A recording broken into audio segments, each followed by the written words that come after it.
보겠습니다. 고린도전서 14장 한번 고린도전서 14장 보겠습니다. 14장 12절 고린도전서 14장 12절 우리 같이 읽겠습니다. 시작. 이와 같이 너희도 영적 선물들에 열심히 있은즉 교회를 세우는 일에 너희가 뛰어날 것을 구하라. 교회를 세우는 일에 너희가 뛰어날 것을 구하라 명령하십니다. 하나님께서 이 땅 위에 세우신 세 가지 주요 기구가 있다면 가정과 정부 그리고 교회 및 지역교회입니다. 그 가운데서 구원받지 못한 혼들에게 복음을 전파하고 구원받은 성도들을 말씀으로 온전하게 세워주고 하나님을 영화롭게 하기 위해서 하나님께서 세우신 것이 바로 지역교회입니다. 가정에 속하지 않은 가족 또 국가에 속하지 않은 국민을 한번 생각해 보세요. 이게 마치 지역교회에 속하지 않은 성도가 그런 모습입니다. 그러니까 지역교회에 속하지 않은 성도는 고아나 아니면 집에서 쫓겨난 사람 아니면 집을 떠난 탕자의 처지와 비슷해요. 여러분 시리아를 보세요. 시리아에서 난민들 되게 많이 나오고 있잖아요. 그죠? 이 사람들이 중산층 이상 된 사람이거든요. 근데 나라가 없어요. 나라가 없으니까 비참하잖아요. 이 비슷한 겁니다. 그러니까 나라를 잃어버린 채 세계를 떠도는 어떤 그런 보트피플 같은 사람들이 어떻게 보면 교회가 없는 크리스찬들입니다. 그래서 그리스도인들을 향한 하나님의 계획은 뭐냐? 그 사람이 지역교회에 속해 있을 때 가장 잘 성취될 수 있습니다. 하나님의 뜻이거든요. 근데 방금 읽어본 말씀 보니까 구원받은 성도라면 교회를 세우는데 힘을 써야 한다는 거예요. 그죠? 교회를 세우는 일에 너희가 뛰어날 것을 구하라 명령하십니다. 사람들은 자신의 가문을 세우기 위해서 애를 쓰거나 어떤 사람들은 조국을 세우기 위해서 또 어떤 구했습니다. 뛰어날 구했습니다. 근데 구원받은 성도들은 하나님의 명령 그대로 이 땅에서 언제나 교회를 세우는 일에 뛰어나기를 구해야 됩니다. 하나님의 명령이잖아요. 그죠? 제가 지난 시간까지 우리는 신약교회의 어떤 정체성과 관련해서 우리가 왜 수많은 교회들 가운데 독립침례교회에 출석하는지 그 이유에 대해 공부했습니다. 그리고 교회가 어떤 것인지 신약 성경을 통해 정의를 내렸고 또 마지막으로 우리가 왜 여러 교회가 아닌 하나의 지역교회에 열심히 신실하게 출석해야 하는지 공부했습니다. 오늘은 이제 교회와 구분해야 될 용어들을 좀 공부할 것이고요. 또 신약 성경에서 이 교회라는 단어가 어떻게 쓰이고 있는지 그 용리를 찾아서 한번 정리를 해보겠습니다. 우선 첫 번째, 교회와 구분해야 될 용어들이 있습니다. 우리가 신약교회를 잘 이해하려면 분명히 정의하고 넘어가야 될 여러 가지 용어들이 있습니다. 잘 정리하시면 좋겠습니다. 첫 번째 뭐냐면 교회는 왕국이 아닙니다. 그러니까 킹덤, 왕국이라는 용어와 구분되어야 됩니다. 교회는 왕국이 아니에요. 여러분 성경에는 왕국을 이제 세 가지로 나눠 설명하고 있잖아요. 하늘의 왕국, 하나님의 왕국, 또 하늘 왕국. 이 부분에 대해서 정리를 잘 해놓으셔야 됩니다. 하늘의 왕국이란 말은 개역 성경을 통해서 그동안 천국이란 말로 사용되었습니다. 그래서 아마 여러분들은 천국이라는 어떤 찬송과 가사가 나오거나 그러면 그걸 어떻게 바꿔 읽으십니까? 하늘이라고 바꿔서 인용하고 계시잖아요. 저는 저희 교회에서는 일반 사람들이 보통 사용하고 있는 하늘이라는 개념으로 천국이라는 용어를 그냥 쓰고 있습니다. 특히 이제 복음 설교를 할 때 천국 대신 하늘이라고 하는 이야기를 하면 잘 안 다가오는 것 같아요. 그 위에 하늘인가? 그래서 천국의 용어를 씁니다, 저는요. 이것이 교리적으로 문제가 되지는 않습니다. 왜냐하면 개역 성경 안에서도 하늘을 가리킬 때, 하늘 왕국을 가리킬 때, 하늘의 왕국 말고 하늘 왕국을 가리킬 때 천국이라는 용어가 쓰이거든요. 디모데후서 4장에 보면 나와요. 그래서 그런 의미에서 쓰고 있습니다. 그래서 우리가 이제 개역 성경에는 마태복음에 나오는 지상 왕국으로서의 어떤 천국만 나오는 것이 아니기 때문에 쓴다는 거죠. 어쨌거나 개역 성경에서 천국이라고 번역한 이 단어를요, 이제 흠진역 성경에서는 하늘의 왕국이라고 직역을 해서 이해하기 쉽게 되어 있어요.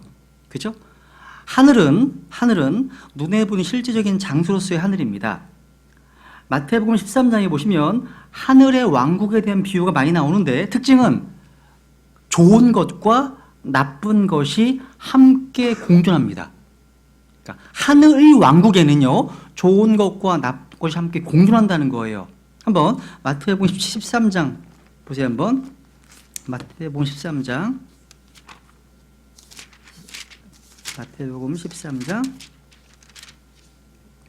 47절 보시면, 또 하늘의 왕국은 마치 바다에 던져 각종 물고기를 모으는 그물과 같으니라.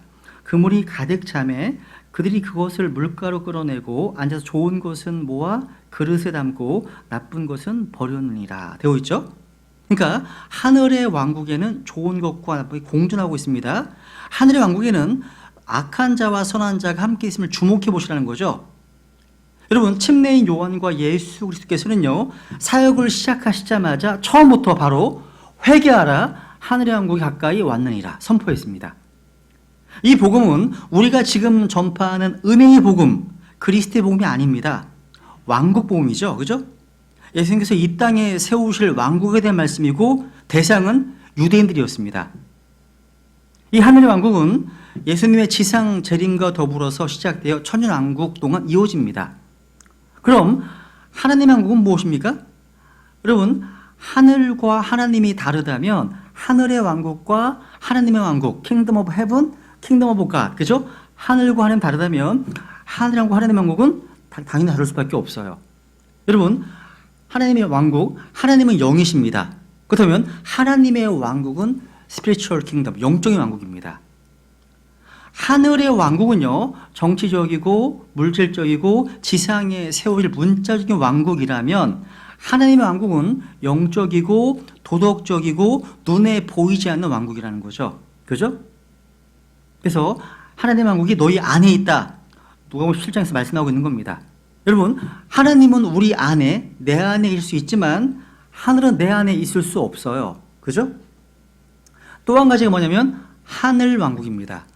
헤블리 킹덤입니다. 하늘 왕국이에요. 확인해 넘어갈게요. 디모데후서 4장 18절. 디모데후서 4장 18절.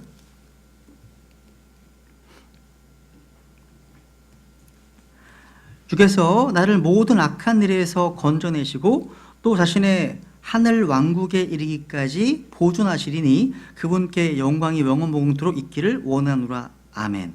자신의 하늘 왕국에 이르기까지. 이 하늘 왕국이 바로 우리가 죽으면 가게 되는 곳입니다. 이 헤블리 킹덤이에요. 하늘의 왕국이 아닙니다. 그죠? 개역 성경이 말한 것처럼 오늘날 많은 크리스찬들이요, 이런 구분 없이 천국이라는 단어로 통용해서 쓰는 경우가 많잖아요. 그죠? 그래서 성도들이 죽어서 천국 간다고 할 때 그 천국이 성경적으로, 교리적으로 하늘 왕국입니다. 이게 어떤 곳이냐면 온 우주의 헤드쿼터입니다. 하나님의 사령부예요, 사령부. 그러니까 모든 것을 다스리시는 왕국이라는 거예요. 그러니까 정리하면 하늘 왕국은 하늘에 있습니다. 그죠? 그리고 하늘의 왕국은 이 땅에 세워집니다. 하나님의 왕국은 믿는 자들 속에 있다는 거. 그죠? 잘 구분하셔야 됩니다. 그런데 교회는 왕국이 아닙니다. 교회가 왕국과 연관되어 있어. 왜냐하면 교회 성도들이 하늘의 왕국에서 다스리기 때문에 교회 성도들 속에 하나님의 왕국이 임했잖아요. 교회 성도들이 또 하늘 왕국에 가잖아요. 그러니까 교회가 왕국과 연관되어 있지만 교회 이꼴 왕국? 교회가 왕국이란 말은 틀리다는 거예요. 교회는 그리스도의 몸으로서 유기체이지만 왕국은 조직체입니다. 교회는 머리가 있지 왕이 없어요. 성경에 교회의 왕이란 말은 안 나옵니다. 없습니다. 반면 킹덤, 왕국에는 왕이 있어요. 그죠? 교회의 문이 예수 그리스도시잖아요. 이제 용어 중 두 번째로 이제 보이는 교회와 보이지 않는 교회에 대한 거예요. 이들은 서로 다르죠, 그죠? 오늘날 출간된 조직신학 책들을 보면요, 용어를 다양하게 만들어서 사용하고 있습니다. 그래서 여러분 이해를 돕기 위해서도 좀 설명을 하겠습니다. 서로 비슷한 내용이기 때문에 어렵지 않습니다. 첫 번째, 교회를 나눌 때 보이지 않는 무형교회와 보이는 유형교회 이렇게 구분하기도 합니다. 어렵지 않아요? 무형교회는 눈에 보이지 않습니다. 그러니까 무형교회는 하나님만 아십니다. 근데 유형교회는 구원받은 성도들이 이 땅에서 신앙생활을 하고 은혜의 복음을 효과적으로 전파하기 위해서 세워진 조직을 가리킵니다. 즉 교회의 성도들은요, 단순히 영적인 존재들이 아니죠. 우리는 영과 혼과 육을 동시에 지닌 전인적 존재들입니다. 그렇기 때문에 영과 혼이 있는 사람이 자신의 몸으로 자신을 나타내는 것처럼 무형교회도요, 신앙 고백이나 어떤 행위로서 외적인 조직을 통해서 유형교회가 되는 겁니다. 한편 무형교회의 구성원과 유형교회의 구성원이 반드시 일치하는 건 아닙니다. 왜냐하면 유형교회, 이 지역교회, 유형교회 구성원 가운데는 가라지가 섞여 있을 수 있기 때문입니다. 여기도 있을 수 있어요. 있을 수 있습니다. 이와 반대로요, 아직 유형교회 멤버는 되지 않았지만 예수 그리스도를 온 마음으로 믿어서 구원받은 무형교회의 멤버로서 세상에 있을 수 있기 때문입니다. 서로 있다는 거예요. 그죠? 그러니까 보이는 유형교회는 지역교회에 출석하고 있는 사람들 구성되어 있습니다. 이 교회는 목사와 집사라고 하는 직분을 가진 사람들이 있습니다. 반면 보이지 않는 무형교회는 어린 양의 생명책에 그 이름이 기록된 사람들로만 구성되어 있고 여기에는 목사도 장로도 집사도 없습니다. 오직 예수 그리스도만이 모든 것이 되십니다. 그러니까 말이 약간 좀 그렇게 말이지 어려운 내용은 아니라는 거죠. 이것을 이제 두 번째로 지역교회와 보편적 교회로 표현하게 됩니다. 아니면 우주적 교회 표현하게 됩니다. 지역교회는 뭐냐면 일정한 지역 안에 있는 지역 회중들을 말합니다. 오늘날 지방교회가 있어요. 지방교회라고 하는 사람들은요, 이 부분에서 약간의 어떤 오해가 있어서 한 지역에 하나의 교회만 있어야 한다 주장합니다. 근데 그렇지 않습니다. 바울이 고린도 교회라고 말할 때는 고린도 지역에 있는 모든 교회들을 다 지칭하는 것이었습니다. 바울이 고린도서 16장 1절에 보면 갈라디아의 교회들이 나옵니다. 또 19절에 보면 고린도 아시아의 교회들이 나옵니다. 그리고 고린도서 8장 1절에 보면 마케도니아의 교회들이 나와요. 이것은 그 지역의 특정한 한 교회가 아니라 모든 교회를 지칭했다는 것을 보여줍니다. 반면에 보편적 교회, 우주적인 교회는요, 모든 교회들을 가리키는 용어예요. 지상의 하나의 교회만을 주장하는 로마 카톨릭이 사용하는 용어이기 때문에 많은 근본주의자들이 거부하는 용어입니다. 캐톨릭은요, 자신들만이 이 지상에 존재하는 유일한 보편적 교회라고 주장합니다. 그런데 여러분, 그리스도의 몸으로서 교회사 동안에 예수 그리스도의 피로 구원받은 성도들, 모든 성도들이 다 하나의 몸으로 이루어진 보이지 않는 교회, 이런 의미에서 우주적인 교회, 보편적인 교회라고 하는 용어를 사용한다는 거죠. 이게 성경적인 거예요. 그러니까 우리가 정의를 정확하게 이해하고 있다면 그리 용어는 문제가 되지 않는다는 거죠. 성경에 의하면 구원받아서 예수 그리스도 안으로 들어온 모든 사람들이 모임입니다. 교회는요. 구원받은 모든 사람들은 예수 그리스도 안에 들어와 있어요. 이것을 이제 유니버설 처치라고 하는 겁니다. 보편적 교회. 모든 구원받은 성도들은 다 하나의 교회에 속해 있고 그 교회 각 지체를 이루고 있다는 거죠. 근데 성경에 우주적인 교회만 나오는 게 아니죠. 그죠? 성경은 믿는 성도들이 자기가 살고 있는 특정한 지역에 모여서 모임을 이루는 것도 교회라고 부르는데 이것을 바로 지역교회라고 부릅니다. 지역교회, 로컬 처치죠. 성경이 지역교회를 훨씬 비중 있게 다루고 있어요. 근데 이게 극단이 되게 많아요. 교회론을 가리키는 분들 가운데. 이 지역교회만 바른 교회라고 믿는 사람들은 우주적인 교회란 말이 성경에 나오지 않기 때문에 이건 비성경적이다 이렇게 얘기합니다. 또 우주적인 교회를 믿는 사람들은 지역교회란 말이 성경에 나오지 않기 때문에 비성경적으로 주장합니다. 그런데 둘 다 성경적인 거예요. 둘 다. 우주적인 교회든 지역교회든 다 모두가 다 성경적 개념이라는 사실이죠. 그죠? 성경에 나오는 교회란 단어가요, 둘 다 사용되고 있다는 거예요. 근데 지역교회로 훨씬 더 많이 사용되고 있다는 사실. 이 내용은 뒤에서 말씀드리겠습니다. 그래서 우리는 한쪽으로 치우친 지체들을 많이 보게 되는데 균형을 잘 잡아야 됩니다. 그리스도의 몸된 교회를 강조하면서 다른 지역교회를 무시하거나 그 지역교회의 질서를 무너뜨리는 행위, 조심해야 한다는 거죠. 실제 그런 케이스들을 많이 봤습니다. 우리랑 같이 교제했던 사역 목사님이셨는데 그리스도의 몸만 이제 믿고 계시다 보니까 다른 지역교회 성도들과 그냥 꺼리낌 없이 성경 공부를 하고 그 성도들 교회 가정에 가서 어떤 뭔가 모임을 인도하고 이런 것들을 많이 봤거든요. 이게 질서를 무너뜨린 행위입니다. 그래서 여러분 그 목회학 윤리라는 그런 책에 보면요 그런 게 있어요. 굉장히 근본적으로 제가 쓴 내용인데 첫 번째가 뭐냐? 목회자가 다른 지역교회 성도들과 개인적으로 접촉하지 말 것. 써 있어요. 그리고 뭔가 연락이 오면 그 지역교회 목회자에게 먼저 얘기하라고 이렇게. 이게 목회 윤리에 대한 문제입니다. 그런데 이게 교회교로 되게 중요한 게 그리스도의 몸만 믿고 있다면 지역교회는 다 아무 문제가 안 되는 거예요. 아무 데나 가서도 아무 문제가 안 되는 거예요. 그래서 큰 혼란을 초래한다는 거죠. 그죠? 이 규정을 잘 잡으셔야 됩니다.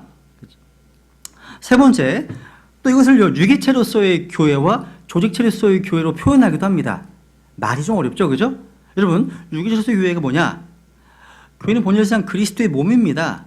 따라서 예수님의 피로 구원한 성도들은 다 그리스도 안에서 성령님으로 말미암아 머리이신 그리스도 안에 서로 지체로서 한 몸을 이루고 있습니다.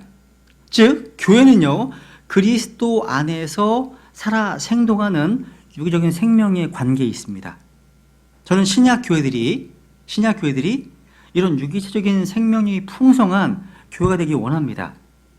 생명이 역동적으로 역사하는 밝은 교회가 되기를 원한다는 거죠.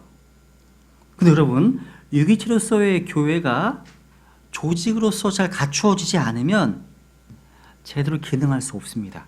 이것도 되게 중요해요. 여러분, 교회는 본질상 생명인 유기체입니다. 근데 주님께서 명령하신 복음 전파의 사명을 효과적으로 수행하기 위해서 또 성도들을 말씀으로 잘 양육하기 위해서 또 그리스도 형상을 담도록 하기 위해서 이렇게 일정한 건물이 있어야 돼요. 건물이 있어야 됩니다. 형식이 있어야 됩니다. 교회에 질서가 있어야 됩니다. 교회 행정주기를 필요로 하게 되어 있다는 거죠. 이게 조직체로서의 교회라는 거죠. 필요해요, 여러분. 한번 우리 사도행전 14장 가볼까요? 14장이요. 이 오늘날 이상하게 조직체 그럼 되게 부정적으로 생각하는 분들이 많이 계시더라고요. 조직이 없으면 생명은 죽습니다. 형식이 없으면. 보세요. 사도행전 14장 23절.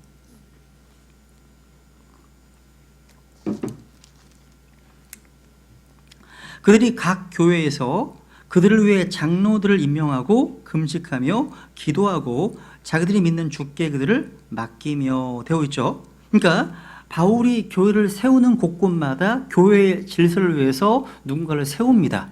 이게 조직을 세팅하는 겁니다. 이게 다요. 그러니까 교회의 세 가지 존재의 목적은 조직체라고 하는 교회를 통해서 이루어지기 때문에 유기체와 조직체라는 이 양자는 밀접한 관련을 가지고 있습니다. 이게 마치 성육신의 신비랑 같은 거예요. 하나님께서 육체로 나타나셨죠. 마찬가지입니다. 보이지 않는 그리스도의 몸이 지역교로 나타나는 거예요. 이게요. 두 개가 다 필요하다는 거죠.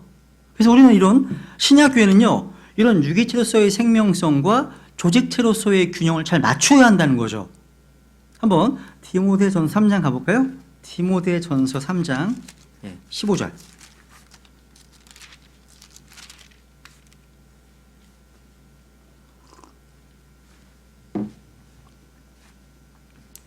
(3장 15절) 그러나 내가 오랫동안 지체하면 내가 하나님의 집에서 어떻게 처신해야 할지 내가 알게 하려 하노니 이 집은 살아계신 하나님의 교회요 진리의 기둥과 터니라. 이 집은 살아계신 하나님의 교회요. 말씀하시네요. 집이라고 말씀하십니다. 여러분, 하나님의 교회이기 때문에 교회는 유기체로서의 생명이 있습니다.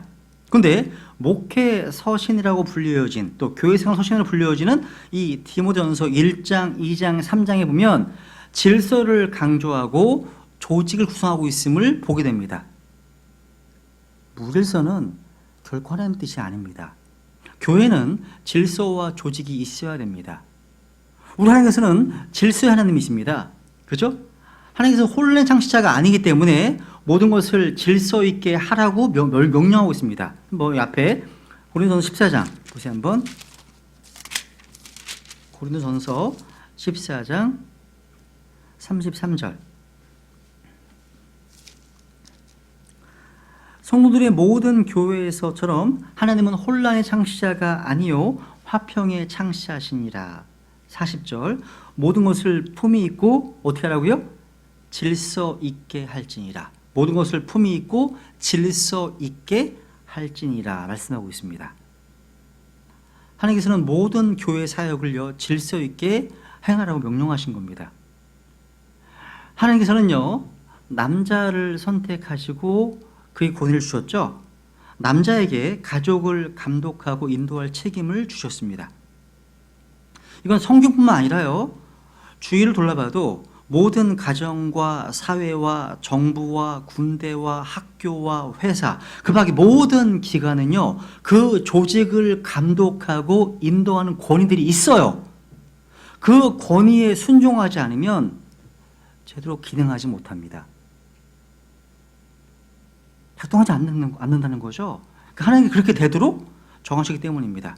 그래서 하나님께서 정하신 권위를 거부하면 혼란만 있을 뿐이라는 거죠.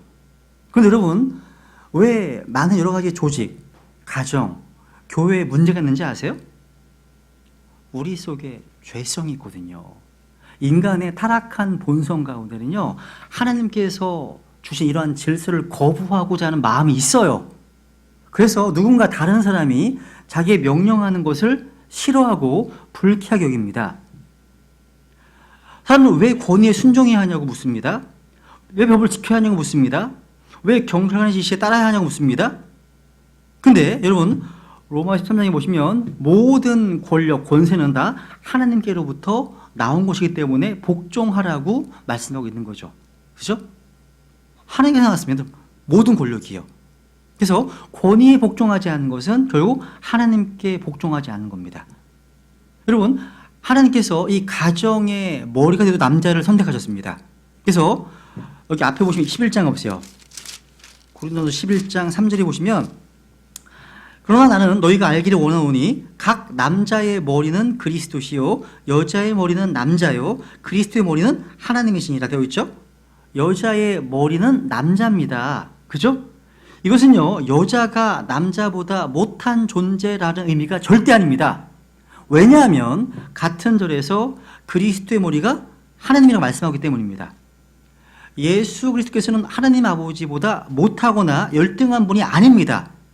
자신이 하나님이시기 때문에 동등한 존재를 하시는 거죠. 그러니까 이 말씀은요 한 존재가 다른 존재보다 열등하다는 것을 말씀하는 것이 아니라 가정에서의 질서를 말씀하고 있는 겁니다. 하나님은 질서 하나님이시잖아요. 그죠? 하나님께서는요 특별한 목적을 가지고 가정을 질서 있는 어떤 모임 만드셨다는 거죠. 여러분 아이들은 부모에게 순종해야 되죠. 이게 부모가 완벽한 존재이기 때문에 순종해야 하는 게 아니에요. 부모도 아이들과 똑같은 죄인입니다. 에베소 6장에 보시면 자녀들이 부모에게 순종해야 한다고 말씀하고 있는 것은 특별한 상황에서만 그러라고 하시는 게 아닙니다. 어떠한 이유에서든 모든 일에서 부모에게 순종하지 않는 것은 하나님의 말씀을 어기는 거예요. 왜냐하면 하나님께서는요 부모들에게 아이들을 인도할 권위를 주셨기 때문입니다.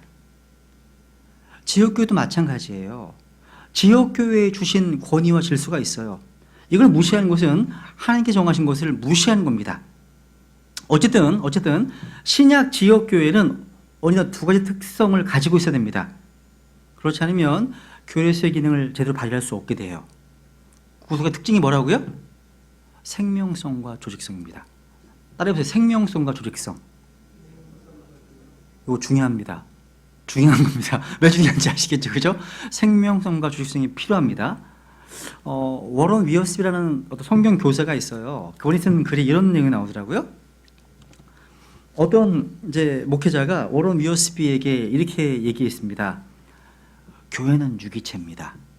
따라서 우리는 조직에 너무 강조점을 두지 않아야 됩니다. 우리는 성령님께서 자유롭게 역사하시도록 해야 합니다. 이렇게 얘기했답니다. 그때 위어스비는 마음속으로 이렇게 생각했답니다. 그러나 유기체가 질서 가운데 잘 조직되지 않으면 죽고 말 것입니다. 맞습니다. 이 맞아요. 그러니까 우리는요, 모두가 다 성령님께서 자유롭게 일하실 수 있도록 해야 한다는 말에 동의합니다. 동의합니다. 그런데 형제교회를 비롯해서 복음적인 크리스찬들 가운데 성령님의 자유로운 역사라는 이야기를 종종 하는데, 제가 보기에는 경우에 따라서 이 자유라는 것이 무질서가 되어버릴 수 있다는 사실, 실제 그런 반복입니다. 여러분, 제가 말씀드린 것처럼 교회가 유기체라 할지라도요, 교회는 조직되어서 질서 가운데 있어야만 합니다. 그렇지 않으면 재기능을 발휘하지 못한다는 겁니다. 우리 에스겔서 37장에 보시면 한번 생각해 보세요. 여기 마른 뼈가 가득한 골짜기에 이제 하나님께서 에스겔을 부르셔서 흩어져 있고 말라 있는 뼈들에게 하나님의 말씀을 대언하라고 명령합니다. 그죠? 그 명령에 순종해서 에스겔이 하나님의 말씀을 대언하니까 마른 뼈에 살갗과 힘줄이 입혀지고 이제 어떤 몸의 형태를 이제 갖게 되었습니다. 근데 그 안에 뭐가 없었습니까? 성령님의 숨이 없었습니다. 즉 생명이 없었다는 사실이죠. 그때 바람에게 대언해서 숨이 그 안에 들어가니까 이제 살아있는 군대가 되었습니다. 교리적으로는 이제 이스라엘 민족에 대한 걸 가리키는 겁니다. 그죠? 그러니까 예수님을 거부했던 이스라엘 민족이 마른 뼈와 같이 전 세계에 흩어져 있었습니다. 죽어 있었습니다. 그런데 1948년에 이스라엘 백성들이 몸을 갖게 되었다는 거죠. 국가를 이루게 되었습니다. 팔레스타인 땅을 회복했습니다. 예루살렘도 회복했습니다. 경찰과 군대가 있습니다. 이렇듯 형태는 갖추었지만 아직 영적으로 생명은 없어요. 생명 없습니다. 이스라엘 민족의 회복과 부활은요, 예수 그리스도의 재림하실 때 이루어지기 때문입니다. 근데 이 내용이요, 창세기 2장 가보세요. 2장 7절과 비슷합니다. 창세기 2장 7절.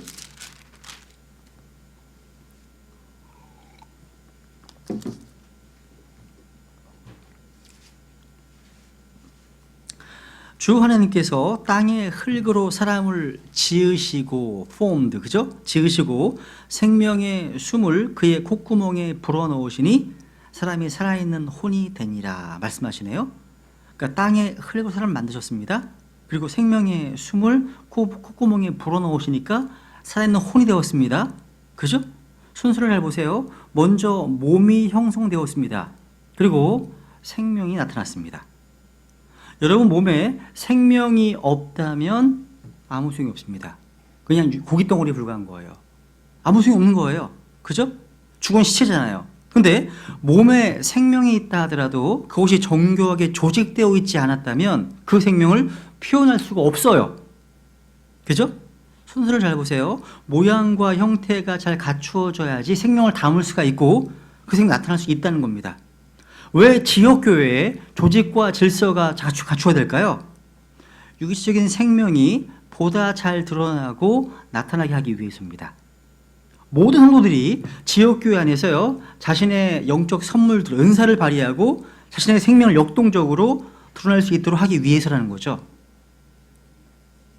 여러분, 근데 이와는 또 다른 극단이 있어요. 뭐냐? 어떤 사람들은 교회의 본질을 규명할 때 늘 오거나이제이션, 조직체만 강조해요. 여러분, 일반 제도권 교회에 이제 가보시면 시스템이나 조직이 너무 잘 갖추어져 있어서 부러울 때가 있습니다. 제 서재에요, 어떤 대형 교회의 사용 매뉴얼이라는 책이 있어요. 한 800페이지 되는 것 같습니다. 조직을 참고하는 거거든요. 이렇게 운영하는구나. 참고를 합니다.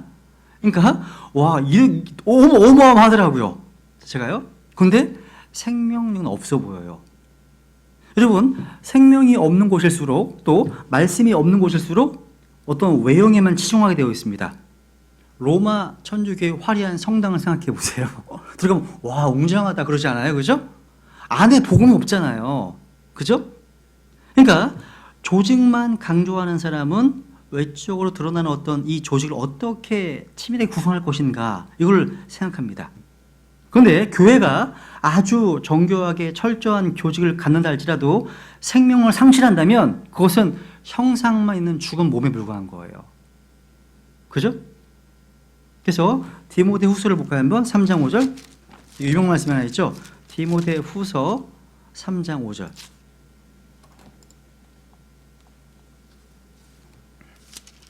이 보시면 이제 마지막 날들의 어떤 위험한 때를 말씀하시면서 하나님의 성품의 모양은 있으나 그것의 능력은 부인하리니 이런 자들에게서 돌아서라. 모양, 폼은 있습니다. 형식은 있습니다. 근데 능력이 없네요. 그죠? 우리는 극단으로 치우쳐서는 안 되는 거예요. 반대로요. 반대로 어떤 사람들은 교회의 생명성을 너무나 강조한 나머지 조직을 일절 강조하지 않습니다. 그런데 생명이 있더라도 그것을 표현할 수 있는 수단 방법이 없으면, 조직과 형식이 없으면 그 생명은 질식당할 수밖에 없습니다. 우리 주변에요, 아주 복음적으로 아주 경건한 크리스찬들의 모임이 있어요. 아주 훌륭한 모임입니다. 이분들의 신앙은 아주 경건하고 삶도 역시 아름답습니다. 그런데 그들의 교회는 전혀 잘하지 못합니다. 왜냐하면 그분들이 조직을 너무나 소홀히 여기기 때문입니다. 그러니까 좋은 믿음을 가지고 있으면서도 조직 차릴 수 있던 교회 특성을 무시하면 그 교회는 주님께서 기대하시는 그런 사명을 감당하지 못합니다. 정체되어 버린다는 사실이에요. 이 바로 조직성을 소홀히 한 데서 오는 실패를 경험한다는 거예요. 저 개인적으로 이제 베드레 심내교회에서 목회를 하면서 생명의 말씀을 전해서 구원을 받고 성도들이 변화되고 가정들이 회복되는 것 너무 기쁘고 감사합니다. 그런데 제가 계속 고민하는 것이 뭐냐면 어떻게 교회의 어떤 질서와 조직을 잘 세워나갈 것인지에 대한 부분이에요. 이게 항상 고민입니다. 아마 이것이 모든 사역자들의 고민이 아닐까 싶습니다. 그래서 질서와 조직이 잘 갖추어진 교회들로부터 정보도 듣고 계속 배우려고 하는 겁니다. 그러니까 생명성과 조직성 이 두 가지의 균형을 잘 맞추기 위해서 기도하고 애쓰고 있다는 사실. 왜? 둘 다가 중요하기 때문입니다. 네 번째, 보세요. 네 번째는 이제 현실교회와 이상적 교회라는 용어도 알고 계셔야 됩니다. 많은 사람들이 이제 성경에 나오는 이상적인 교회상을 현실적 교회에 적용하면 비판합니다. 너무나 쉽게 비판해요. 현실적 교회는요, 아직 완전하지 못합니다. 다만 예수 그리스도를 통해서 꾸준히 완전함을 추구하고 있는 성도들이 구성되어 있습니다. 이상적 교회는요, 앞으로 드러날 완전한 성도들로 구성된 그런 교회예요. 점도 없고 흠도 없고 주름 잡힌 것도 없는 영광스러운 교회가 바로 이상적 교회입니다. 그런데 현재 이 지구상에 이런 교회는 존재하지 않아요. 앞으로 좀 다시 오시면 완성될 교회거든요. 잘 알려진 예화가 있잖아요. 어떤 성도가 상처를 많이 받아서 이곳저곳 교회를 막 순례하고 있었습니다. 완벽한 걸 찾아서 다니는 거예요. 그때 한 목사님이 당신은 완벽한 교회가 나타나고 절대 그 교회 가지 마시오. 당신이 가는 그 순간 그 교회 완벽은 깨지고 말 것이기 때문입니다. 이렇게 준거했다고 하죠. 그죠? 그러니까 완벽한 교회로서의 이상적 교회는 없습니다. 다만 완전함을 추구하는 교회만 있을 뿐이라는 사실이죠. 그죠? 다섯 번째로 또 이런 표현을 씁니다. 책에 보시면 전투하는 교회와 승리한 교회라는 표현을 씁니다. 그러니까 밀리턴트 처치가 전투하는 교회는 뭐냐? 이 지상에 있는 교회들로서 마지막 날까지 필연적으로 어둠의 권수들과 싸우는 겁니다. 그러니까 마귀의 세력들과 싸우는 거예요. 영적 전쟁을 지금 수행하고 있는 우리들을 가리키는 거예요. 우리가 다 전투하는 교회들이에요. 우리 모두가요. 그런데 이 전투는 승리가 보장되어 있어요. 왜냐하면 예수 그리스도께서 이미 사탄을 이기심으로 승리가 확정된 상태에서 싸우고 있기 때문이에요. 그래서 요한복음 16장 한번 볼까요? 16장? 요한복음 16장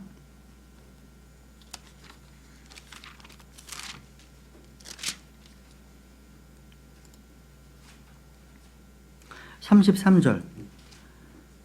너희에게 이 일들을 말한 것은 너희가 내 안에서 평안을 누리게 하려 함이니라. 세상에서는 너희가 환난을 당할 터이나 기운을 내라. 내가 세상을 이기었노라 하시니라. 그러니까 승리가 보장된 그런 전투라는 거죠. 반면 승리한 교회는 뭐냐? 위에 하늘에 가는 성도들입니다. 하늘에 가는 성도들로 구성되어 있는 교회입니다. 그러니까 전투하면서 승리의 노래로 바뀌어 있습니다. 고난의 십자가는 영광스러운 왕관으로 대체되어 있습니다. 완전한 승리의 교회라는 거죠. 그죠? 그러니까 물론 지상의 교회도요, 교리적으로는 이미 승리가 확정되었지만 실질적으로 하늘의 교회에서 완전한 승리의 기쁨을 만끽하게 된다는 거죠. 그렇죠? 이렇게 이런 용어들을 좀 기억하시면 좋을 것 같고, 두 번째, 이제 큰 대지 두 번째 보시면 이제 성경에 사용되어 있는 교회 용례들 좀 확인해 보겠습니다. 이제 교회란 말이 이제 그리스도의 에클레시아라고 하는데, 이 에클레시아란 말은요, 성경에서 117번이 쓰입니다. 117번 가운데 이 에클레시아를 교회라고 번역한 단어가 114번입니다. 나머지는 모임이라고 3번 번역되어 있습니다. 이게 모두가 다 사도행전 19장에 나와요. 이따 보겠습니다. 어쨌거나 성경에서요, 교회란 말 자체가 5가지 정도 용례로 쓰이고 있습니다. 첫 번째 보세요. 이제 사도행전 7장 38절. 성경에서 이제 구약에 기록된 이스라엘 백성들을 가리키면서 또 교회라고 씁니다. 사도행전 7장 38절. 시내산에서 자기에게 말하던 그 천사와 또 우리 조상들과 함께 광야에 있던 교회에 있으면서 살아있는 말씀들을 받아 우리에게 주던 자가 바로 이 사람이니라. 여기 보시면 광야에 있던 교회 나오죠? 그죠? 이스라엘입니다. 이 단어를 통해서 신약 성경에서 사용하는 이 church란 단어, 교회란 단어의 개념을 이해하는 데 도움이 됩니다. 그러니까 이 단어 자체는 그냥 called out assembly 뿐입니다. 그러니까 불러냄을 받은 모임, 그 이상을 의미하지 않음을 배우게 되는 거예요. 그렇다면요, 이 모임은요, 프리메이슨으로 불러냄 받은 사람들, 로마 천주교회로 부르심 받은 사람들, 심지어 사탄의 교회로 부르심 받은 사람들, 또 라이온스 클럽으로 부르심 받은 사람들, 다 모두가 다 교회라는 단어를 붙일 수 있음을 보여주는 거예요. 다 부르심 받은 모임이 교회라면 다 가능한 겁니다. 근데 여기서 언급된 이 구약, 이 교회는요, 부르심을 받은 구약 성들의 모임이었지만 여기에는 구원받은 자들과 믿지 않는 자들이 다 있었습니다. 포함되어 있습니다. 히브리 3장에 기록되어 있죠. 정확하게 오늘날의 지역교회를 잘 보여주는 좋은 모형이 됩니다. 출급한 이스라엘 백성들은 대략 200만 명, 300만 명 정도로 구성된 지역교회였습니다. 모세가 이스라엘의 양떼를 떠맡은 목자였습니다. 그래서 이사야 63장 11절에 보시면 모세가 목자라고 언급되어 있어요. 러커 목사님이요, 지역교회라는 책에서 이런 말을 합니다. 이 광야교회는 오늘날 지역교회, 신약교회의 모든 문제들을 다 보여준다고 이야기합니다. 그래서 출애굽기, 레위기, 민수기, 신명기를 통해서 목회를 배울 수 있다고 얘기하는 거예요. 여기 보면 형제들 간의 불화의 문제, 목사의 아내에 대한 어떤 험담에 대한 문제, 지정적 어려움에 대한 문제, 뒤에서 공격하는 배우에서의 공격에 대한 문제, 또 거짓 선교사들의 반역 사건의 문제, 또 하나님께서 그 멤버들을 죽이시는 일도 있고요. 또 세상으로 되돌아가고 싶어하는 욕망도 나오고요. 또 목회자에 대한 불신 등등 없는 게 없어요. 없습니다. 우리는 구약 성경을 통해서 오늘 신약 교회에서 일어나고 있는 모든 교훈을 얻을 수가 있습니다. 왜? 사람은 안 바뀌었거든요. 예나 지금이나 변하는 게 없기 때문입니다. 두 번째, 이거 좀 특이한데요. 사도행전 19장 갑니다. 19장 보시면 이방인들의 모임으로서 우상 숭배의 장소들을 이야기하면서 교회 단어가 쓰여요. 이게 킹제임스 성경만 그래요. 이게요. 사도행전 19장 31일에 보면 모인 무리가 영어로 헬레어로 에클레시아입니다. 또 37절 보세요. 이 다이아나의 여신을 가리켜서 교회의 물건을 탈취하지도 아니하고, 교회란 말 밑줄 치세요. 교회. 39절 합법적인 집회, 어셈블리 집회, 이것도 에클레시아입니다. 41절 모임, 그 모임도 에클레시아예요. 근데 여러분 여기서 중요한 거는 37절의 교회란 말에 정말 형광펜으로 칠해냈어요. 형광펜으로. 킹제임스 성경에서만 교회라고 되어 있어요. 다른 형용은 전부 다 템플로 되어 있습니다. 신전. 바꿔버렸습니다. 그러니까 오늘날 나온 성경들은 다 이 단어를 신전으로 변개시켰다는 겁니다. 영어 킹제임스 성경에서만 churches라고 되어 있어요. 심지어 헬라어 표준 원문 TR에서 전부 다 이게 처치로 나오지 않아요. TR도 아니라는 거죠. 무슨 얘기 하려면 킹제임스 성경이 최종권이라는 얘기예요. 헬라어 TR이 최종권이 아니라는 겁니다. 하나님께서는요, 우리에게 전 세계적 보편적 언어인 영어로 하나의 오류도 입증되지 않은 무호한 번역본을 주셨다는 사실이에요. 우리는 여기서요, 어머니 여신 다이아나를 믿는 이교도들에게도 교회들이 있었구나 사실 보게 됩니다. 하나님께서는요, 돈과 우상을 숭배하는 이교도들이요, 교회들에 참석할 것임을 보여주신 겁니다. 모든 영어 성경들과 한글 성경들이 이 단어를요, 템플이라고 변개시켰습니다. 여기서 마치 사도행전 12장 4절에 나오는 이스터 마찬가지입니다. 킹제임스 성경만이 이스터로 되어 있잖아요. 그죠? 마찬가지입니다. 킹제임스 성경만이 처치스라고 기록된 마찬가지입니다. 이것이 여러분 신약 교회라는 말이 아니에요. 교회라는 단어가 킹제임스 성경에서 어떻게 쓰이고 있는지 그 성경의 용리를 지금 확인하는 거예요. 확인하는 시간입니다. 이렇게 쓰이고 있구나, 단어가. 우리 성경에서 말씀한 용리를 그저 믿는 겁니다. 세 번째, 에베소 5장입니다. 에베소 5장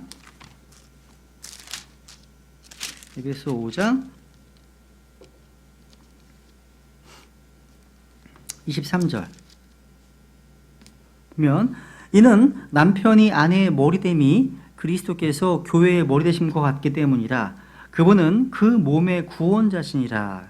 27절, 또 그것을 점이나 주름이나 그런 것이 없는 영광스러운 교회로 자기를 위해 제시하려 하심이며 교회가 거룩하고 흠이 없게 하려 하십니다. 여기 보시면 영광스러운 교회 밑줄, 영광스러운 교회.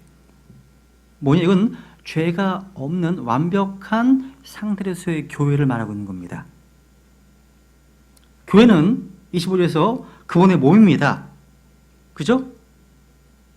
이 지상에서 있는 불완전하고 또 흠이 많잖아요. 근데 영광스러운 교회는 뭐냐? 뭐요? 흠도 없고 점도 없습니다. 예수님께서는요, 26절에 보시면, 그것은 그분께서 말씀을 통해 물로 씻음으로 교회를 거룩히 구별하고 정결하게 하려 하시며, 지금도 교회를 위해서 말씀의 물로 씻어서 정결케 하고 계십니다. 근데 그 신부로서의 교회가 영광스러운 교회로 세워지는 그날, 언제입니까? 재림 때예요. 주님 다시 오시는 그날, 그때 점 없는 상태가 될 거란 사실이죠. 우리 미래의 모습입니다, 이게. 영광스러운 교회가요. 네 번째로, 교회 중에 가장 많이 쓰인 게 뭐냐면 네 번째입니다. 지역 모임으로 쓰였습니다. 에베소에 있는 교회, 서머나에 있는 교회, 고린도에 있는 교회, 갈라디아에 있는 교회, 빌립보에 있는 교회, 다 마찬가지예요. 이거 뭐 찾지 않겠습니다. 너무 많았어요. 그죠? 다섯 번째, 그리스도의 몸으로 쓰였습니다. 에베소 1장 22절.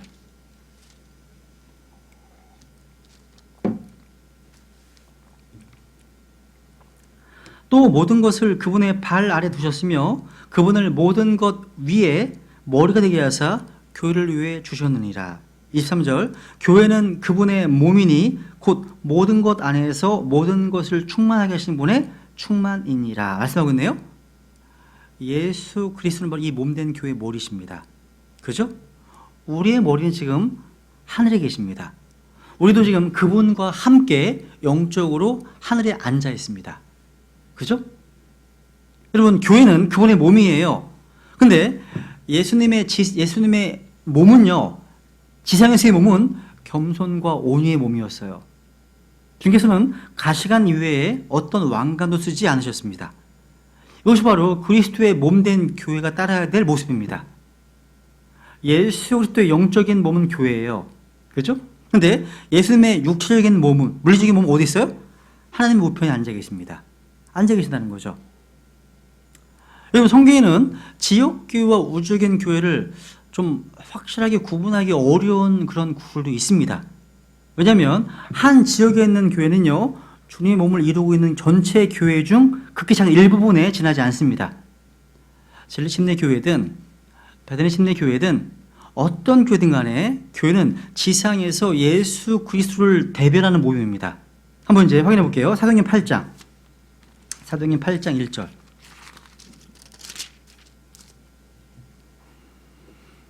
사도행전 8장 1절. 사울이 그의 죽음에 동의하더라. 그때 예루살렘에 있던 교회에 대한 큰 핍박이 있어서 사도들 외에는 그들이 다 유대와 사마리아의 지역들로 두루 널리 흩어지니라 되어 있죠. 이 말씀을 잘 보세요. 이 당시에 교회는 예루살렘에 있었습니다. 예루살렘에 있던 교회 되어 있죠, 그죠? 근데 핍박을 받자 이 교회가 다른 지역들로 흩어졌습니다. 이것은 교회 건물이 산산조각 난 게 아니에요. 그들이죠. 그러니까 사람들이 각지로 흩어졌다는 뜻입니다. 성경은 사람들이 흩어진 것을 교회가 흩어진 것이라고 말씀하고 있습니다. 아, 교회가 바로 사람들이구나 알 수 있습니다. 믿는 사람들이 예루살렘에서 모인 것을 예루살렘에 있던 교회라고 표현하고 있습니다. 그러니까 핍박을 받아서 더 이상 예루살렘에 모일 수 없게 되었지만 여전히 교회라고 부르고 있다는 거죠. 우리 이 구절을 통해서 교회가 지역 교회적인 성격을 가질 수 있는 동시에 우주적인 교회적인 성격을 가질 수 있다는 사실을 알 수 있습니다.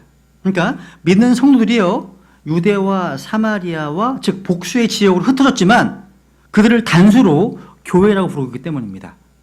그러니까 한 구절에 나와 있는 이 교회는 지역 교회인 동시에 우주적인 교회인 것입니다. 11장, 사도행 11장도 보세요. 11장 22절도 보세요. 11장 22절 11장 22절 그때 이 일들에 대한 소식이 예루살렘에 있던 교회의 귀에 들어가매 그들이 바나바를 보내며 그가 멀리 안디옥까지 가게 하니라. 여기 보면 예루살렘에 있던 교회가 나오죠, 그죠? 이 교회는 뭐냐면 예루살렘이라는 지역에 모인 사람들을 믿는 사람들을 의미하는 겁니다. 그 다음 걸 보세요. 23, 24절 그가 이르러 하나님의 은혜를 보고 즐거워하며 그들 모두에게 권면하여 그들이 마음의 작정을 하고 주께 붙어 있으라고 하니라. 그는 선한 사람이요 성령님과 믿음이 충만한 사람이었더라. 잘 보세요. 그 다음 많은 사람들이 죽게 더해졌더라. 밑줄 많은 사람들이 죽게 더해졌더라. 밑줄 치세요. 이제 사도행전 2장으로 갑니다. 2장 성령께서 두 개의 용어를 상호 교환적으로 사용하고 있다는 사실을 보세요. 한번 사도행전 2장 47절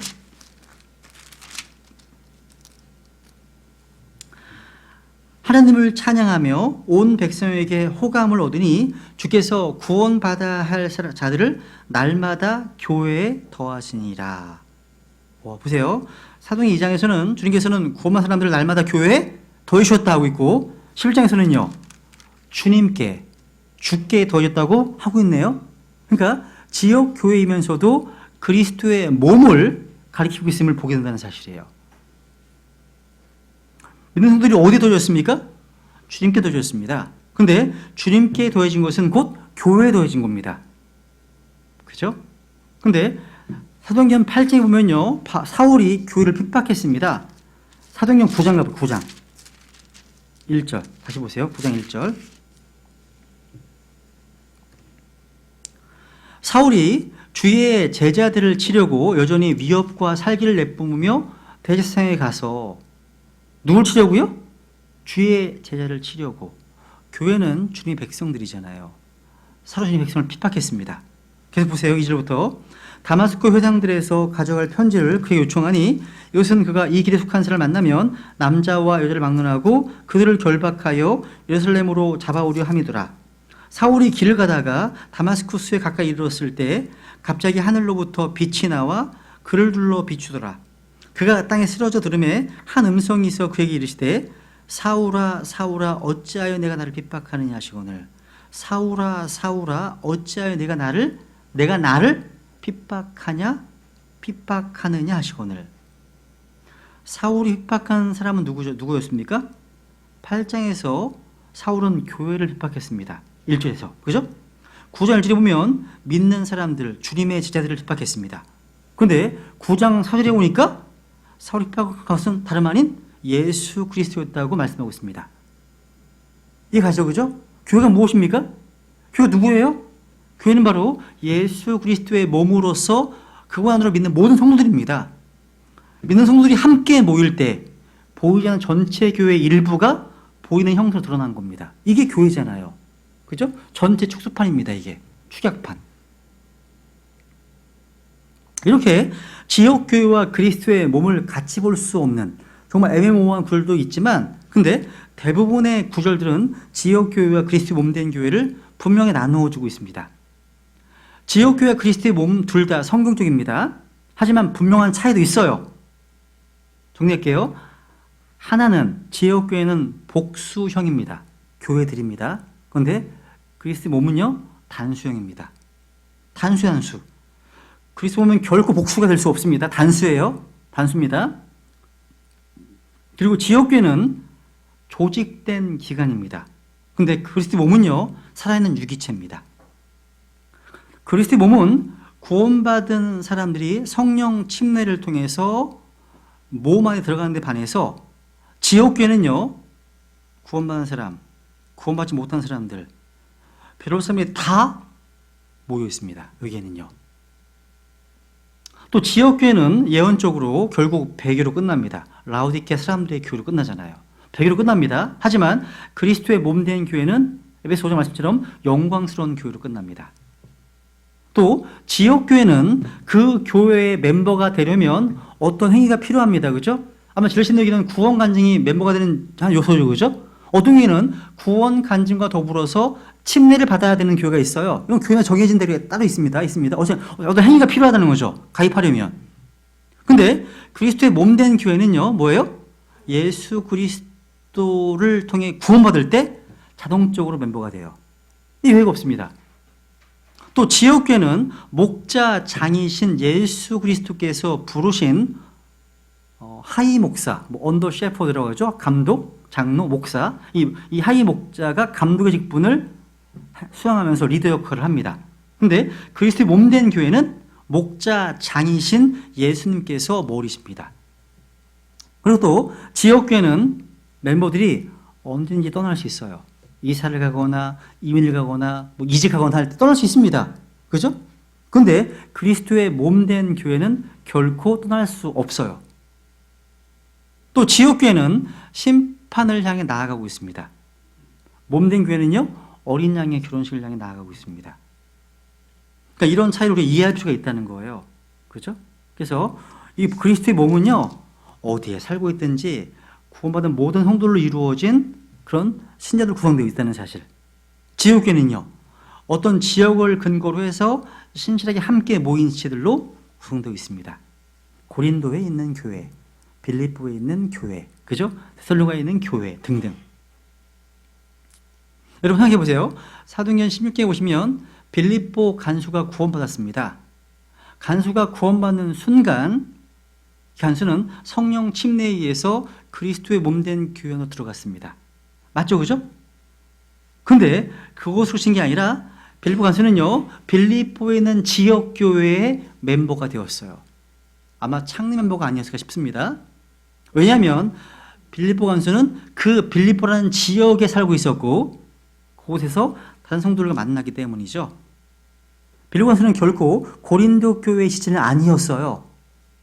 아니었다는 거죠. 빌립보에 있는 한 지역교회에 있다는 사실을 기억해야 될 필요가 있다는 사실이죠. 그죠? 이 지역교회는요, 하나님께서 인정하시는 유일한 신약적 조직체입니다. 그죠?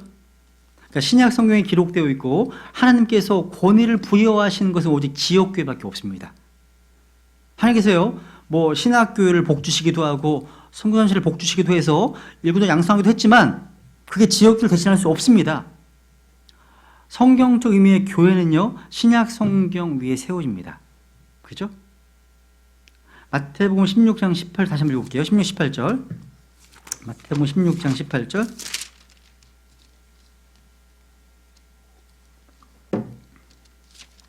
마태복음 16장 18절.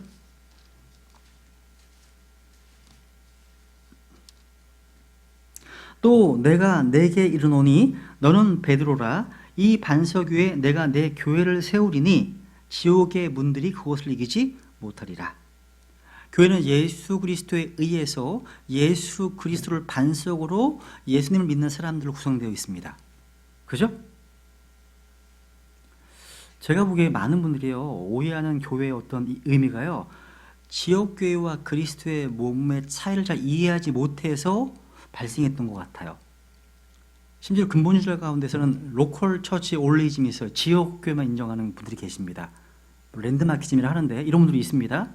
어떤 사람들은 또 하나 극단으로 가서 둘만 모여도 교회지 하면서 몸된 교회 영적인 의미만을 강조합니다. 근데 둘 다 비성경적인 거예요. 극단으로 치우침을 사실이죠. 여러분, 그리스도의 몸된 교회가 없으면 지역교회도 없는 거예요. 반면 지역교회가 없으면 몸된 교회는 보여줄 수 없습니다. 이런 살아계신 말씀이 있으므로 기록된 말씀이 있는 것 같습니다. 그러니까 예수님을 머리로 성도들을 몸으로 하는 영적 유기체는요, 지역교회를 통해서 나타나고 보여지는 거예요. 그래서 이 신약 지역교회는요, 오순절을 시작해서 예수님의 재림으로 끝날 신약 성경의 제도입니다. 이제 조만간 끝날 때가 다 다가오고 있어요. 이 교회가 다가오고 있습니다. 항상 있는 게 아니에요. 또 이런 분들이 있습니다. 제가 만나본 이런 분들이 있어요. 아까 잠깐 엉터리였는데 조직 체류소의 지역교회는 성경에 없어 라고 이런 분들이 의외로 많아요. 그냥 믿는 성도들이 모여서 말씀을 배우면 되는 거지 뭐 공식적인 조직이 필요하냐 이런 분들이 있습니다. 이것도 대단히 극단적 견해입니다. 여러분, 예루살렘에 있던 초대교회를 보면 치밀하지는 않지만 그래도 상당한 조직들이 있다는 사실을 알게 됩니다. 보세요. 사도행전 한번 2장 가볼까요? 2장 가볼까요? 이건 바로 넘어가겠습니다. 2장. 예루살렘 교회는요, 2장 41에 보면 분명한 교리적인 기준을 갖고 있었고, 교제를 위해서 모였고요, 침례 의식을 행했고요, 그죠? 주의 만찬을 행했습니다. 또 사도행전 2장 41절에 보면요, 여기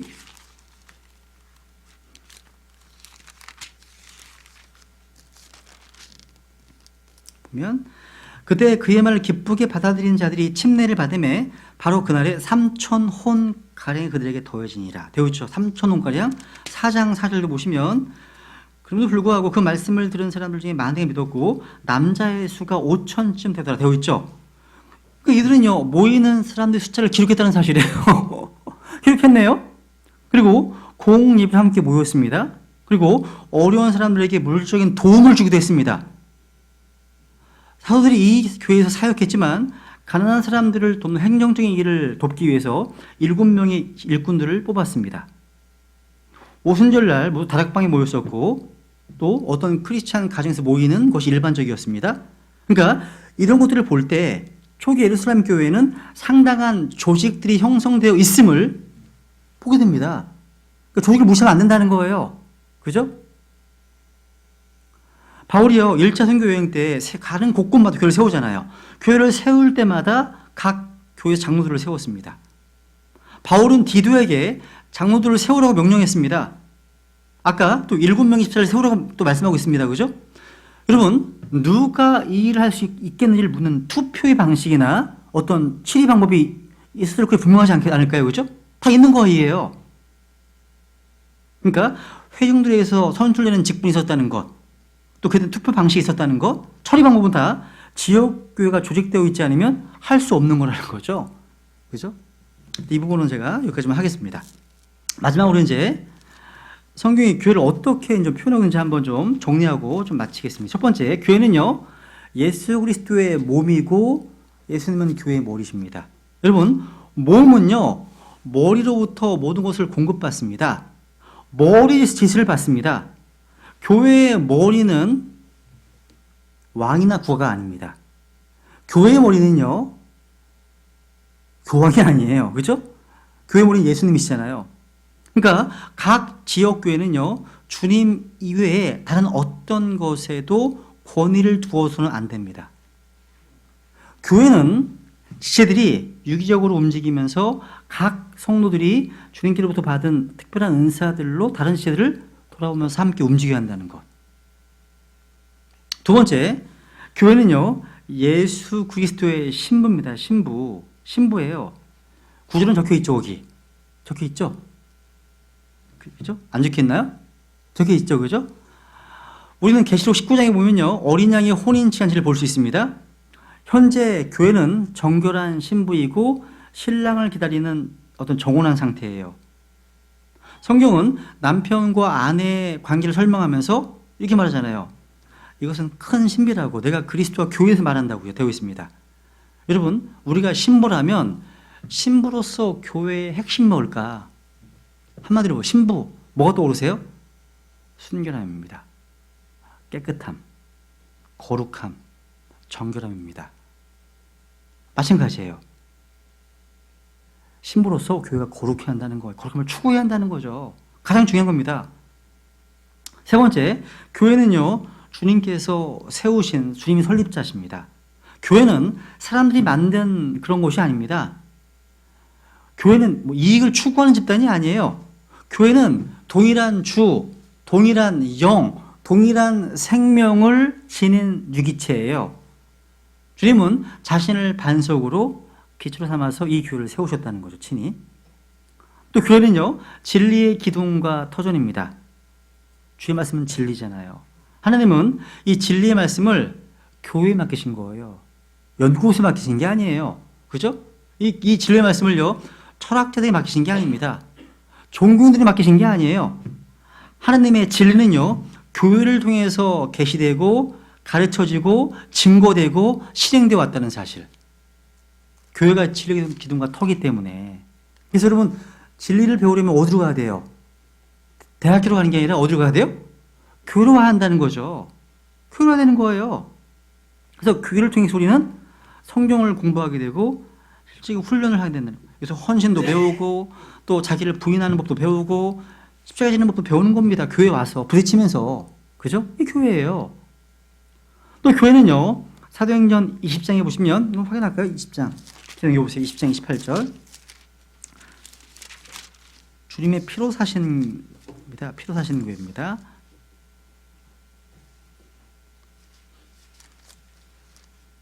(20장) 여기 28절. 그러므로 너희 자신과 온 양떼에게 주의를 기울이라. 성령님께서 너희를 그들의 감독자로 삼으사 하나님의 교회 곧 그분께서 자신의 피로 사신 교회를 먹이게 하셨느니라. 자신의 피로 사신 교회. 교회는 주님의 피로 사신 유기체입니다. 교회는요, 보화 가운데 진주로 비유됩니다. 진주는요, 다른 보석과 달리 한 개의 유기체로 된 보석입니다. 하나님은 이 보석을 얻기 위해서 자신의 피를 값으로 치르셨습니다. 그러니까 저희 여러분은 모두가 다 주님께서 값주고 사신 귀한 보물들인 거예요. 그러니까 크리스천이 되면서 자존감이 올라가는 겁니다. 자연스럽게요. 생명을 주고 우리 예수님 자리구나. 생명을 주고 우리를 사셨잖아요. 그죠? 10만 원짜리 예수님 자리입니다. 예수님 자리예요. 그러니까 우리가 비록 보잘것없어 보일지 몰라도 성도는요, 존귀한 존재이고 보배로운 보물들입니다. 또 교회는요, 에베소서 2장에 보세요. 2장.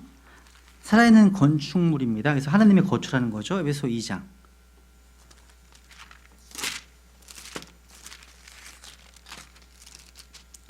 에베소서 2장 20절부터 보면, 또 사도들과 대언자들의 기초 위에 세워진 자들이니라. 예수 그리스도께서 친히 으뜸 모퉁이 돌이 되시나니 그분 안에서 모든 건물이 꼭 맞게 함께 뼈들을 이루어 주 안에서 한 거룩한 전으로 자라가고 그분 안에서 너희도 성령을 통해 하나님의 처소로 함께 세워져 있느니라. 여기 보면 하나님의 처소입니다. 교회는요. 하나님께서 이 땅 어디에 거하실까요? 구약에서는요, 주님께서 성막과 예루살렘 성전에 거하셨습니다. 주님은 지금 어디에 거하실까요? 바로 몸된 교회가 하나님의 처소입니다. 하나님의 처소예요. 주님은요, 백두산, 한라산 깊은 그런 곳에 거하시는 게 아닙니다. 땅속 깊은 곳 거하시는 곳이 아닙니다. 바다 한 곳에 계시지 않습니다. 주님은 바로 교회를 자신의 처소로 삼으셨습니다. 그래서 우리 이 몸은 주님이 거하시는 성전이잖아요. 우리는 각자가 한 개의 리빙스톤, 산돌입니다. 각자가요. 이곳이 하나님의 처소이기 때문에 우리는 이 신약 교회에서 예배를 드릴 때, 기도할 때, 교제할 때, 복음을 증언할 때 이 안에서 하나님의 임재를 체험해야 합니다. 그죠? 하나님의 임재가 풍성한 교회가 되어야 한다는 사실이죠. 그죠? 하나님의 처소이기 때문에. 그것만 아닙니다. 디모데후서에 보세요. 2장. 디모데후서 2장.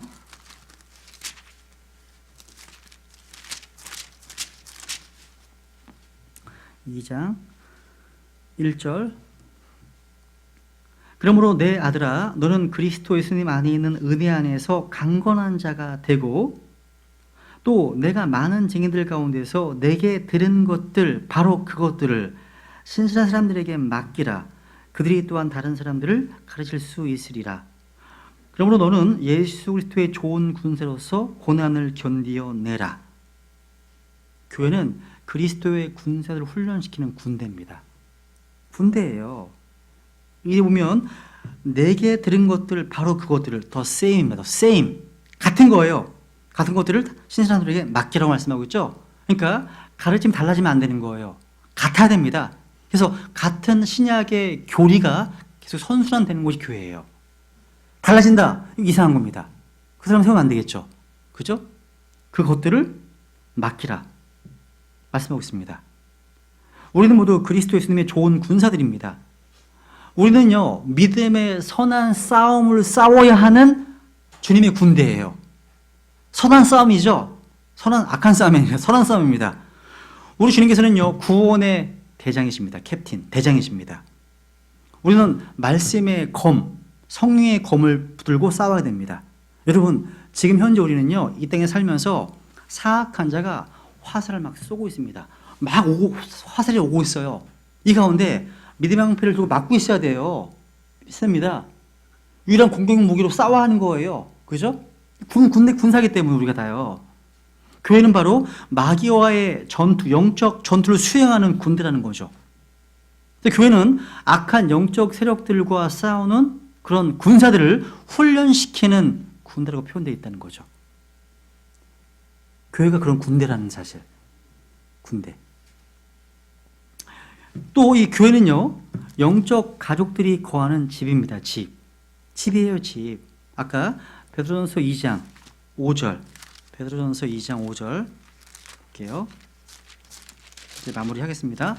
베드로전서 2장 5절 보시면 너희도 살아있는 돌들로서 영적 집으로 건축되고 예수 그리스도를 통해 하나님께서 받으실 만한 영적 희생물을 드리는 거룩한 시장이 되었도다. 되어 있죠? 그죠? 영적 집으로 건축되고 이게 바로 하나님의 집, 교회입니다. 성도들은 모두가 다 한 피 바다 한 몸 이룬 형제들입니다. 그래서 사랑과 형제가 되게 중요한 거예요. 형제. 교회는 바로 우리가 함께 이루는 영적인 집이기 때문에. 근데 오늘날 뭐 세상은 말할 것도 없고요. 믿는다고 하는 사람들 가운데서도 이 보배로 하나님의 교회를 멸시하는 일이 많다는 겁니다. 하나님의 교회를 멸시한다? 초대교회 당시도 있었습니다. 확인하고 넘어갈까요? 이거 하나만 읽고 오늘 마치 여기까지만 하죠. 뭐. 고린도전서 11장. 고린도전서 11장. 고린도전서 11장 22절. 11장 22절.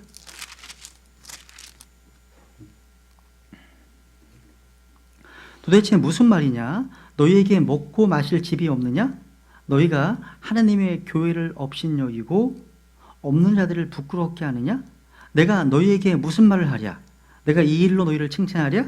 너희를 칭찬하지 아니하노라. 여기 보시면 너희가 하나님의 교회를 업신여겼다. 굉장히 무서운 말이에요. 하나님의 교회를 업신여겼다? 이건 교회를 잘 알지 못하기 때문입니다. 교회는 하나님께서 친히 세우신 곳이고 하나님의 집이라 일컬음을 받는 곳입니다. 성경은 이 교회를요, 인격적으로 다뤄놓은 곳이 되게 많아요. 중에서는요, 우리 각 개인을 상대하시지만 각 교회를 상대하십니다. 구약의 주님께서는요, 이스라엘 백성들을 민족적으로 상대하셨던 것처럼 신약에서는요, 교회를 상대하십니다. 우리 힘을 간과해서는 안 됩니다. 주님께서는요, 우리 각 개개인을 상대하시지만 주된 말씀은 교회가 주된 상대입니다. 그래서 우리 하나님의 주된 관심이 신약 교회임을 꼭 기억하시기 바랍니다. 예, 오늘 여기까지만 하고요. 다음 주에는 또 로건 목사님의 그 지옥이라는 책에서 좀 발췌한 내용들을 좀 살펴보고 넘어가겠습니다. 네, 오늘 여기까지 하겠습니다.